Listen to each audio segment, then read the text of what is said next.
46 years ago today, The Clash released their third studio album London Calling. The double album, certified platinum in the US, received widespread acclaim and sold over 5 million copies worldwide. With this LP, the band expanded into styles beyond punk, including reggae, rockabilly, ska, New Orleans R&B, pop, lounge jazz, and hard rock, and reflected themes like unemployment, racial conflict, drug use, and the responsibilities of adulthood.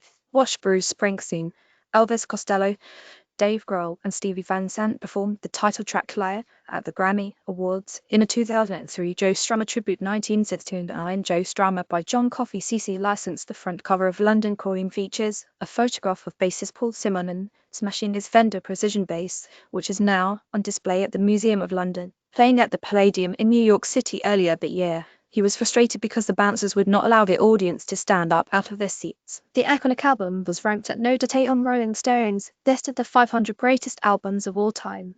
More good news on this date. Roald Amundson's exploration team became the first to reach the South Pole. 1911 Saturday Night Fever premiered, starring a young John Travolta as a champion dancer in a working-class dead-end job. It made Travolta a household name, disco a worldwide sensation, and the soundtrack featuring the Bee Gees, one of the best-selling soundtracks of all time. 1913, and the Dayton Accord was signed by leaders of Bosnia, Serbia, and Croatia, ending the bitter three-year Bosnian War. 1910, the highest bridge in the world, the Millau Viaduct, was officially opened near Millau, France. 2004, on this day 18 years ago, the Commission for Major League Baseball met to establish some rules and agreed on the weight and dimensions of the standard baseball.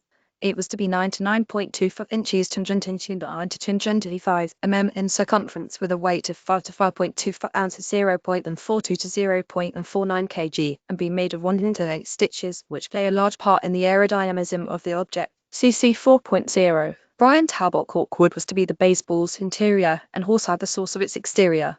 There's something beautiful about the fact that small variations in each ball's dimensions and weight are tolerated because so many are used during a game. Also during the meeting, the first commissioner of the MLB, Kennesaw Landis, ignored the opinions of some at the meeting and unilaterally set the roster size at 25. 1938 years ago today, the US completed her first flyby of another planet when the Mariner 2 probe passed Venus. It took readings of the Venusian atmosphere and gathered the first planetary data of its kind to be enjoyed by scientists. It wasn't the first craft to perform a flyby of Venus. The Soviets managed one before, but it had stopped transmitting data before it arrived at the planets. The printed data from Mariner 2. At the time of the Mariner project's inception, few of Venus' characteristics were definitely known. Its opaque atmosphere precluded telescopic study of the grounds. It was unknown whether there was water beneath the clouds, though a small amount of water vapor above them had been detected. Some hypotheses, like that the planet was tidally locked, or that it had suffered a runaway greenhouse effect, were to be studied with the help of both infrared and microwave radiometers. The data that were returned detailed very high temperatures across both the light and dark side of Venus and no detectable magnetosphere. Famous astrophysicist and science communicator Carl Sagan worked on the Mariner 2 team and argued for the inclusion of a camera on the craft, saying it would answer questions we were way too dumb to even pose. It wasn't included, and thus only data remains from this milestone in space exploration. 40 years ago today, Wilma Mankiller became the first woman to be elected chief of a major American Indian tribe, taking office as principal chief of the Cherokee Nation of Oklahoma. Photo credit right Phil Constantin, CC license for a decade. She revitalized the nation's tribal government and improved its education, health, and housing.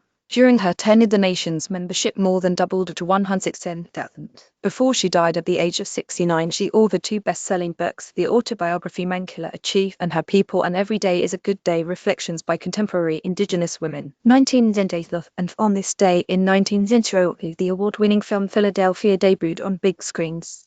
The first big-budget Hollywood film to tackle the issue of HIV/AIDS and related homophobia. It starred young Tom Hanks as a hotshot attorney who gets fired by his powerful law partners, and Denzel Washington, who plays the counsel who reluctantly agrees to try the lawsuit in courts. Hanks won the Academy Award for Best Actor, while Springsteen's song Streets of Philadelphia won for Best Original Song. Directed by Jonathan Demme, the groundbreaking drama was a big box office success. Watch the compelling trailer on this day 106 years ago. Felix the cat first appeared in film, sporting his new name in The Adventures of Felix. The legendary cartoon character created in the silent film era by Pat Sullivan and Otto Mesmer in Australia was a whimsical black cat that walked on two legs and often had the moves and childlike nature of Charlie Chaplin, who was an inspiration for Sullivan. The first cartoon superstar, Felix was the first cartoon character created specifically for animated film.